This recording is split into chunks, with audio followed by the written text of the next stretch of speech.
saat terjadi suatu kecelakaan yang menyebabkan fraktur pada korban, hal pertama yang dilakukan adalah 3A, yaitu amankan korban, amankan diri, dan amankan lingkungan. Setelah itu, penolong perlu memperkenalkan diri. Penolong juga perlu menggunakan alat perlindungan diri seperti face shield dan masker, terutama selama pandemi COVID-19. Periksa kesadaran korban dengan prinsip AVPU, yaitu A. Alert adalah korban sadarkan diri. V. Voice, korban merespons terhadap suara. P. Pain, korban merespons terhadap rasa nyeri. U. Unresponsive, korban tidak sadarkan diri. Penolong kemudian dapat menelpon SPGDT 119 atau 118. Penolong juga dapat meminta bantuan orang sekitar untuk menelpon SPGDT dengan menyebutkan identitas penolong, waktu dan tempat kejadian, jumlah korban, kondisi korban, dan tata laksana yang akan dilakukan kepada korban. Selanjutnya, sebelum memberikan bidai pada bagian tubuh korban, pastikan tidak ada benda atau perhiasan yang menghalangi atau melekat pada tubuh korban. Kemudian, lakukan mekanisme look, feel, move. Look adalah melihat ekstremitas korban yang mengalami cedera dengan ciri-ciri seperti ada angulasi atau ada perubahan pada warna ekstremitas tersebut. Kemudian feel.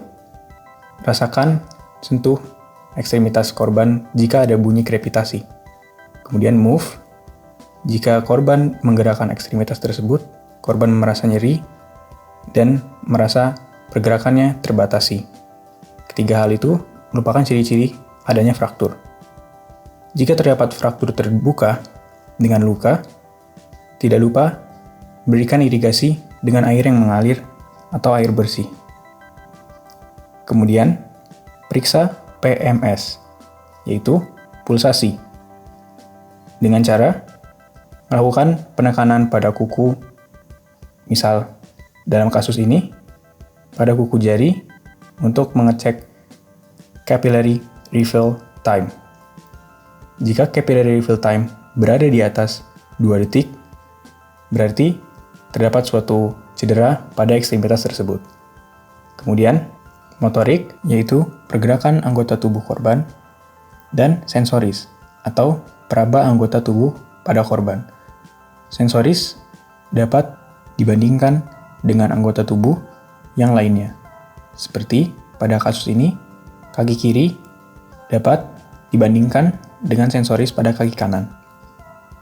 Kemudian, korban dapat diberikan bidai dengan prinsip bidai dilakukan dengan melewati 1 sendi sebelum fraktur dan 1 sendi setelah fraktur. Jumlah minimal bidai yang dapat digunakan adalah 2 buah. Dengan menggunakan bidai Garda Medica, penolong dapat fiksasi bidai pada korban dengan menggunakan perekat velcro yang tersedia. Tidak lupa, tanyakan kepada korban apakah rekatan terlalu kencang. Penggunaan bidai harus senyaman mungkin untuk korban.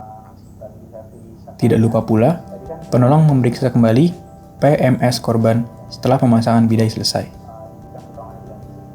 Pulsasi, capillary refill time atau CRT, menjadi membaik.